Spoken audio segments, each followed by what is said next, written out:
Welcome faculty, staff, students, friends, and supporters of the University of California, Irvine. My name is Joseph Yecko. On behalf of UCI's Veterans Services Center, I would like to welcome you to our 2020 Veterans Day Ceremony. As a UCI student and Marine Corps veteran, I am privileged to celebrate this special day with you. From 2014 to 2018, I served as an infantry assaultman with 1st Battalion, 8th Marines. In 2016, I deployed as a member of a special purpose Marine Air Ground Task Force to Spain to conduct crisis response operations in Africa. Then in 2017, I deployed with 1-8 as part of the unit deployment program to Japan and South Korea. I began studying at UCI 3 months after exiting the Marine Corps and am currently in my 3rd year as a mathematics major. I'm excited to be here with you to commence our annual Veterans Day ceremony. Today, we are honoring those who served our nation in times of war and in times of peace. I would like to start today's event by welcoming our UCI Army ROTC cadets who will lead the posting of the colors and the performance of our national anthem. Honor Guard, please post the colors. Forward, march!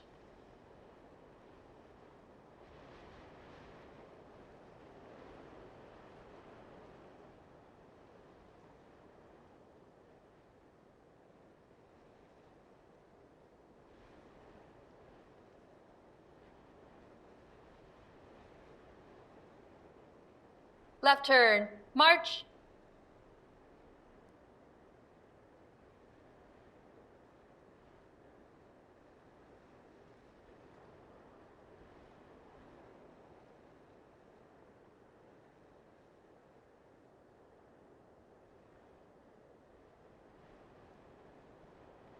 Present, arms!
Order, arms!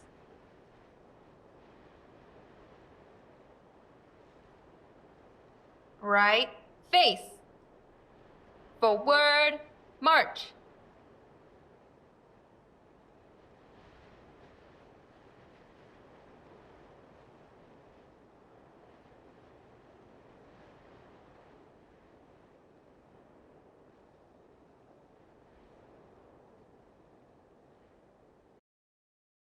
Now I would like to welcome the Director of the Veterans Services Center at UC Irvine, Dr. Danny Molina, a native of South Central Los Angeles and the first in his family to earn a post-secondary education. Dr. Molina enlisted in the U.S. Army at the age of 17. He served on active duty as a radio operator and participated at the beginning of Operation Iraqi Freedom in 2003 under Headquarters and Headquarters Company 49th Quartermaster Group.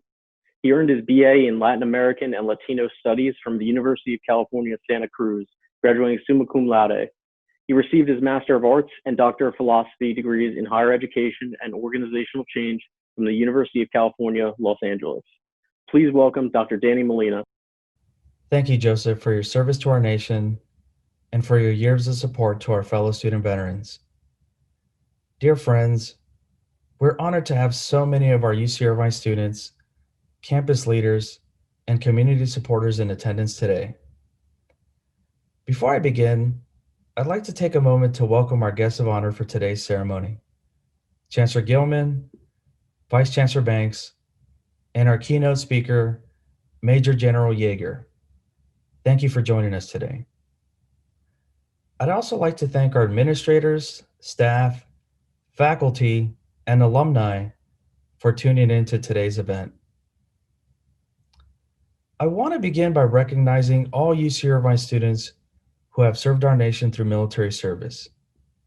Our veterans, active duty, and members of the National Guard and Reserves. Your sacrifices and those of your families have and will continue to keep us safe. During this time, campuses and communities across America pay tribute to our military veterans by reflecting on their achievements while in the military and in higher education. It's my hope that we not only celebrate today as Veterans Day at UC Irvine, but that we remember those who have served beyond our great campus. Veterans Day, originally called Armistice Day, was designated as a day to celebrate the end of World War I. As our nation continued to engage in other conflicts across the globe, veterans advocated for change. Instead of honoring only World War I veterans, the name eventually changed to honor veterans of all eras. Tomorrow, people throughout the country will gather to honor and celebrate those who wore the military uniform. This gathering at UC Irvine is our contribution to that spirit of gratitude for not only our student veterans, but to veterans and communities across America. Your presence here today is a way to say, we remember your sacrifice and want to celebrate your achievements. We must always remember our military veterans and the sacrifices they have made, and we must continue to draw on their strengths and personal courage as we face present and future challenges. Today, many of our student veterans are meeting those challenges head on, even during this global pandemic that we are all experiencing. Our student veterans come to UC Irvine with unique identities and strengths that, when channeled accordingly, can position them to become the next great generation. The student veterans that we honor today come from all walks of life, but they share a set of values and qualities that set them apart from other students.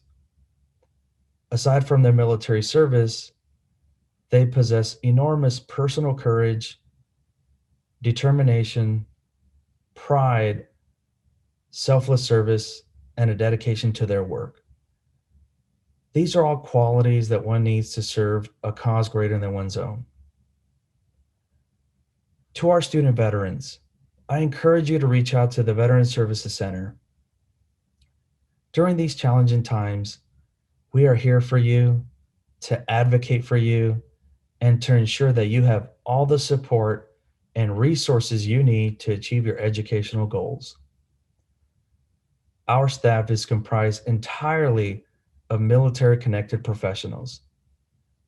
To our prospective students in the community who share a military background, we know your language, your benefits, and how to best support you during these transitioning times. Whether you're coming from the military, a community college, or another institution of higher learning, we are here for you. At the VSC, we are results-driven and customer-focused. With us, you will find a welcoming, inclusive, and familiar network of support and strong advocates on your behalf. Please, feel free to email us at veteran@uci.edu or visit our website, veteran.uci.edu, to learn more about how we can help you achieve your educational objectives. I am truly wishing you all the best as you continue on your education journey at UC Irvine. This concludes my remarks. I would like to once again thank you all for taking the time to appreciate our student veterans and for joining us in their celebration. Thank you. Thank you, Dr. Molina. Next, I would like to welcome Vice Chancellor Willie L. Banks, Jr. Dr. Banks currently serves as the Vice Chancellor of Student Affairs at UC Irvine. In his position, Dr. Banks is charged with providing oversight and direction to the Division of Student Affairs, which is comprised of clusters addressing the whole development of UCI students. These clusters include auxiliary services, student life and leadership, and wellness, health, and counseling services. The division employs over 900 full-time staff and 2,000 student employees. Student Affairs is dedicated to transforming the lives of the more than 36,000 students attending UCI. Dr. Banks previously worked at Indiana State University, Cleveland State University, and the University of Georgia in a variety of student affairs positions. Dr. Banks received his undergraduate degree from Mercer University in Macon, Georgia, and his master's and PhD in College Student Affairs Administration from the University of Georgia. Please welcome Vice Chancellor Banks. On this day, we gather to recognize the contributions of men and women across this country who have served in the armed forces. On this day, I think of the men and women who have put their lives on the line in places near and far for a greater good. On this day, I think of my own father, Master Sergeant Willie L. Banks, who served 26 years in the United States Air Force. I think of the life-changing experiences my father had in the Air Force, the friendships he made, and how it changed our lives for the better. On this Veterans Day, I am thankful for an institution like UCI that values our veterans community and provides resources and services that help our student veterans persevere and succeed. One such resource for our veterans was established in 2019 by UCI School of Social Sciences, which launched an undergraduate multidisciplinary Veterans Studies Certificate program that explores and critically analyzes the diversity and complexity of veterans' experiences past and present. This certificate is open to both students, veterans, and to non-veterans desiring to develop a deeper understanding of veterans' issues and experiences, as well as students aspiring to careers working with veterans. There are currently only 3 such certificate programs in the United States, but none is offered by a major Research One university. And moreover, despite the high military presence in our state, none is offered by a California university until now. In the winter of 2021, Veterans Voices, which explores cultural production, social and political activism by veterans of all races, classes, genders, sexual orientations, and citizenship status, will be offered online. In the spring of 2021, Veterans Transitions, which analyzes the professional, higher education, interpersonal, and familial, as well as physical and mental health transitions of those leaving active duty military life, will also be offered online. Students from all schools across campus are encouraged to enroll in 1 or all 3 of these classes. These efforts are just one way for us as an institution to demonstrate our appreciation and dedication to our veterans for their service to our country and our values. On behalf of UCI and the Division of Student Affairs, thank you for your service, and thank you for your continued contribution to better this institution and nation. Thank you, Vice Chancellor Banks. Now please welcome the 6th Chancellor of the University of California, Irvine, Dr. Howard Gilman. Thank you, Joseph. And good afternoon, everyone. I'm sorry I can't be with you in person, but I didn't want to miss this important event, so I recorded these remarks a few days ago. Since our founding in 1965, welcoming veterans into our community has been a point of pride. Over the years, thousands of veterans have come here as students to achieve their dreams of a college degree.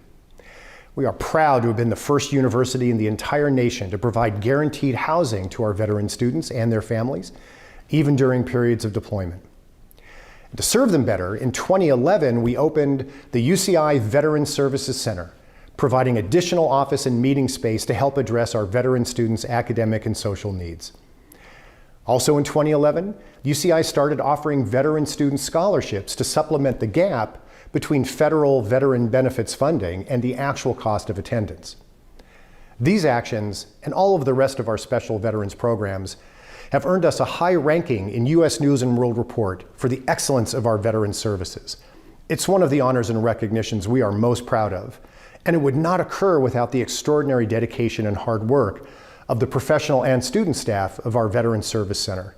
We are very grateful to them for all they do. As part of our mission to serve the people of California, we currently have about 400 military-connected students. They bring so much to our community with their leadership background, their varied experiences across our nation and around the world, their strong sense of values, and their understanding of the importance of diversity and cultural sensitivity. They are truly the best of us. And no one exemplifies them more than our keynote speaker, Major General Laura L. Yeager. General Yeager was commissioned in the United States Army in 1986 after earning a bachelor's degree in psychology here at UCI. Over the course of her distinguished career, she's held a number of important leadership positions in the United States Army, the Texas National Guard, and the California National Guard, including serving as Deputy Commander of the 40th Combat Aviation Brigade in Iraq in 2010-2011. In 2016, she was promoted to Brigadier General. And in 2017, General Yeager became Commander, Joint Task Force North, part of the United States Northern Command at Fort Bliss, Texas, the first woman in that position. On June 29, 2019, she was promoted to Major General and assumed command of the Guard's 40th Infantry Division, a force of more than 10,000 soldiers. She's the first woman to command a United States Army Infantry Division. She is concurrently commander of the California Army National Guard. General Yeager's awards and decorations include the Legion of Merit with 2 bronze oak leaf clusters, the Bronze Star Medal, and the Meritorious Service Medal with 3 bronze oak leaf clusters. She also proudly wears the Expert Field Medical Badge, the Senior Army Aviation Badge with more than 1,500 flight hours, and the Army Parachutist Badge. She is qualified as a UH-60 pilot and a UH-1 pilot instructor pilot. Please welcome Major General Laura L. Yeager. Good afternoon, fellow anteaters, veterans, students, faculty, and community members. It's really a pleasure to be here today with you. And like Chancellor Gilman, I do wish I could be with you in person, but we will do our best here today with the Zoom. I'd like to extend my thanks to the university and to the Chancellor for the commitment that's been made from the school throughout the community and by the Veterans Service Center, which is really critical to making sure that our veterans are able to access all of the benefits that they've earned. Also like to thank you for hosting an ROTC chapter there on the campus. Back when I was there in 1986, we didn't have one there, and so I had to commute all the way to Long Beach, and that was just really an extra burden on a busy student. I would also like to thank the school for graduating so many students in fields that are critical to our national defense: science, technology, math, engineering. Those fields will help us maintain our competitive edge against our adversaries around the globe. Regardless of the military branch in which our veterans have served, whether it's Army, Air Force, Navy, Marines, this day belongs to them. And generations of patriots throughout the course of this nation have really dedicated themselves and made us stronger and more resilient. Millions have served, some voluntarily, some were drafted. But the population is really, as has been referenced, is extremely diverse. We come from all races, ethnicities, religions, gender, and sexual orientation. And it's that diversity that makes our organization as strong and as resilient as it is, and frankly, a joy to be a part of this team. I'm going to talk a little bit specifically about soldiers and our values. That's my experience. Our soldiers live by the Army values of loyalty, duty, respect, selfless service, honor, integrity, and personal courage. And we carry those values with us beyond the time that we serve in uniform. We are strong members of the community, and right now, our veterans are serving as teachers, doctors, engineers, social workers, community leaders, first responders, and elected officials, to name a few professions. I know there's a significant number there at UCI. It sounds like about 400, so we hope that we can get more into your school there. So in the National Guard, we actually do these things simultaneously. So it's only about 20% of our force that serves full time. The rest of us are in the community doing those different jobs right alongside you. And you may work alongside somebody or have a neighbor that you're familiar with. And I'd like to talk just a little bit about what the National Guard here in California has done through this year 2020, which has been a really challenging year across the country. So here in California, your Army, National Guard, and Air National Guard, a few data points. We've distributed over 100 million meals across the state through food banks. We've treated over 45,000 patients. We have tested 57,000 for COVID. We've, in the most recent fires, which I know the school there had a brush with just recently, and quite scary when it comes that close to your home or your school. During the wildland fires here in California, we dropped 2.8 million gallons of water by helicopters, and we helped extinguish 1,500 hotspots. We've also, through our counter drug program here in California, have helped to interdict $90 million of methamphetamine, $18 million worth of fentanyl, and $9 million worth of heroin. Those drugs are extremely dangerous, and throughout the nation, in fact, the equivalent of one airplane load full of people succumbs daily to overdoses from drugs like those. So that's just part of the work that we do here in the National Guard for you every day. I often get asked how I ended up in the Army, and it really had a lot to do with my desire to remain a student at UC Irvine. After the completion of my freshman year there, my parents told me that it was going to be a challenge for them to afford the tuition, even as reasonable as it was back in 1986. And they wanted me to transfer over to Cal State Long Beach. I very much wanted to stay at UC Irvine, and just happened to see a flyer one day advertising ROTC. And I did the math, and I realized that if I joined ROTC, it would be just enough money to make up the difference between the tuition at UC Irvine and Cal State Long Beach. So I joined, and that summer I went off to camp at Fort Knox, Kentucky.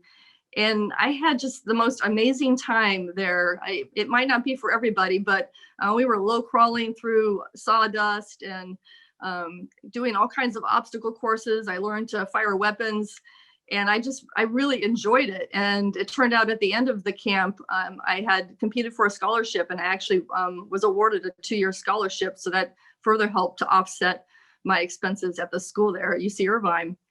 And at the time, I decided that I would continue service in the military as long as I enjoyed it, as long as I felt like I was contributing. And after 34 years, I love it. So it's just been a joy of a career, and I have so many things to be thankful for because of my service. Oftentimes when I'm in the community and I'm in uniform, people are very kind, and they will stop to thank me for my service. And I often don't know what to say. I struggle with the response because I frankly enjoy what I do so much. I do it because I love it. And so I always thank them for their support, because it's very, very nice to have the support from the community. But my experience has been so overwhelmingly positive.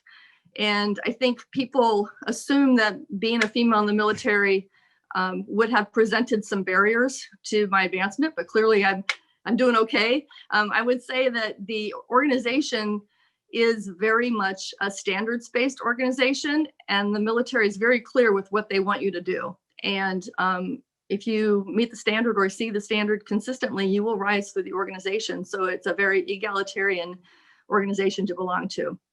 And just to name some of the things that have really motivated me and kept me in service for so many years, I've been able to travel to Thailand and Japan to work alongside our allies during exercises, train to fly helicopters, which really has been a joy in my life. The military fully funded one master's degree for me and paid for the majority of both my bachelor's and a second master's degree. I often get to go do continuing education, and in fact have been to Harvard a couple times for 2 courses. They were both fabulous. The military really invests heavily in continuing to develop, whether you are a non-commissioned officer or commissioned officer in the organization. One thing I always like to point out too is that in the military, I'm paid exactly the same amount of money as my male counterparts with the same amount of service. And so it's very transparent with the benefits package that you get. We have great insurance as well. Even in the National Guard, we have access to TRICARE, which is for a single person, it's running about $50 a month, and for a family, about $220 a month for a family. So it's extremely good insurance at a great price. And finally, I've been given the opportunity and responsibility to manage very large organizations and budgets. I currently am responsible for around 125 armories and installations across the state, and a budget of over $500 million. So eventually, when I leave the military service, I can take those skills with me and find other opportunities and ways to contribute. So some things that I've learned along the way. I am very thankful for my education in psychology from the school there. It set me up for success as a leader. I was once asked as a young lieutenant what my bachelor's degree was in, and when I told the person that it was psychology, they said, well, what does that have to do with the military? I told them, well, shoot, you know, the military is all people. It's all about leadership. And the background in psychology also helps me to understand what motivates the enemy as well. So sometimes you need to be able to get behind what your enemy is thinking in order to counter their moves. And I think that the degree in psychology is very helpful in that respect as well. Our current Chief of Staff of the Army, his priorities right now, he says all the time, people first, winning matters. And so I feel like I'm really in line with his leadership philosophy as well. So another thing that I've learned along the way is you have to use the skills and the strengths that you have to best advantage. In my case, my interpersonal skills are my strength. I have peers that are experts in doctrine, some who are extremely confident and just exudes that level of confidence that's inspiring to the people that work for them, some that are great communicators. What I found is you can't try to adopt somebody else's style. You got to really work with what you have, work with your own strengths.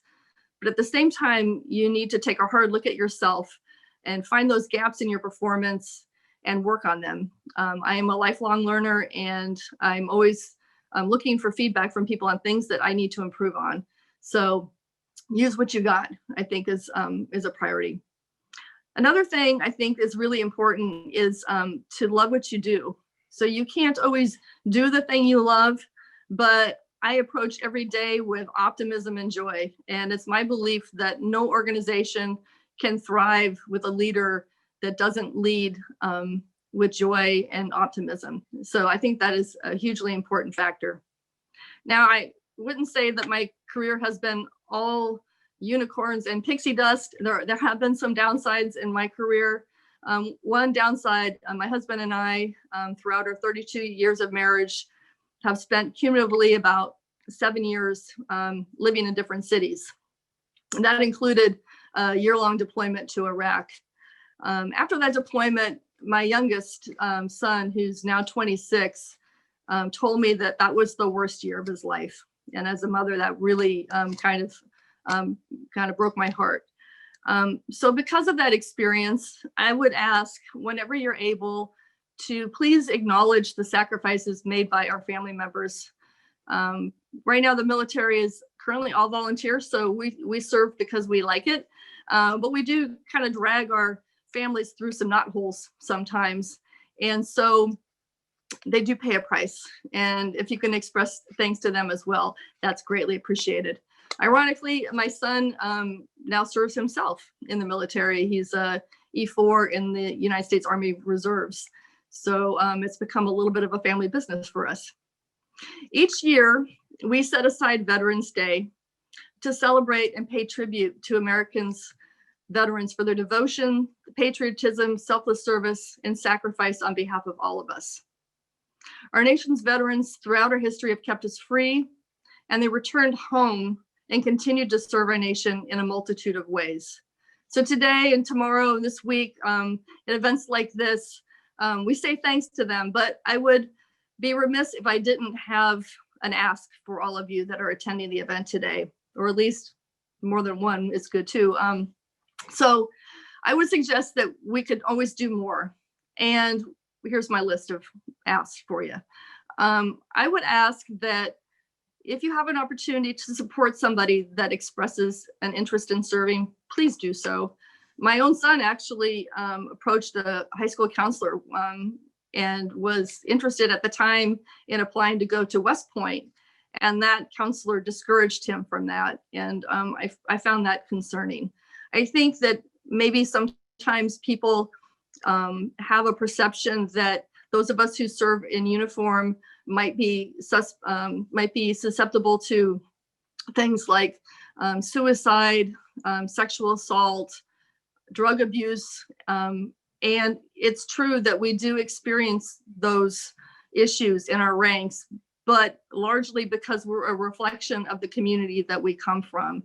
And I would tell you that no organization works harder to eradicate those issues from our ranks. And so I would ask that if you have an opportunity to encourage somebody, please do so, because I think that they will find that the benefits are really amazing. And whether they decide to stay in 34 years like myself or do a short tour and then move on to something else, they will retain a level of resilience. They will know much more about themselves in terms of what their limitations are.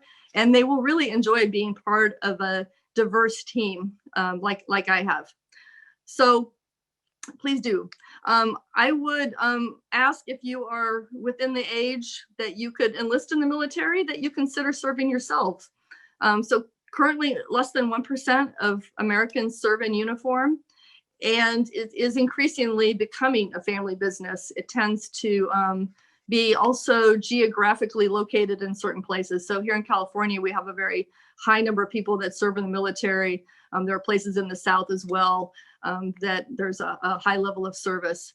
But really, the divide between the people that serve in uniform and the people who don't is becoming wider. And often there are people that I think they've maybe never even met somebody that served in uniform. And so again, they might have misperceptions about what military service is like. So if you're young enough, please think about it. I think you'd find it very enjoyable. We can always donate time and money to organizations that support veterans. So please consider doing that. And also attend events like this. So I really am appreciative of everything that the University of California at Irvine provided me to set me up for success, everything that you're doing for the students there today. And like I said, whether or not you serve in uniform, it's so important what you do there, because really the criticality of our strength lies in the American people and our ability to invent and innovate. And we will remain really the envy of the world because of those things that we're able to do here in this country. So thank you again. Please thank a veteran. If you know somebody, if you have someone in your family, maybe take the time to give them a call tomorrow. If you have a neighbor, thank them. If you have a coworker, thank them as well. And thank you very much for hosting me here today. It's been a pleasure. Thank you, General Yeager, for your remarks on this special day for our veterans and for your ongoing engagement with the Anteater community. We welcome and praise your commitment to the UC Irvine family. I urge our students to look at General Yeager's success after graduating from UC Irvine as a model to follow. Her story as a UCI alumna and as an accomplished Army leader truly demonstrate success through a commitment to service. This concludes the formal proceedings for our event. I would like to thank Chancellor Gilman and Vice Chancellor Banks for their remarks in support of our military connected students. I would also like to thank and recognize the UCI Army ROTC for their presentation of the colors and national anthem performance. Lastly, I would like to share a sincere appreciation for Joseph Yako for being today's Master of Ceremonies and to Amanda Sivgals and Simon Londoño for ensuring today's success. To those in attendance today, thank you for coming to our Veterans Day event. To our UC Irvine student veterans, on behalf of us all, thank you for your sacrifice.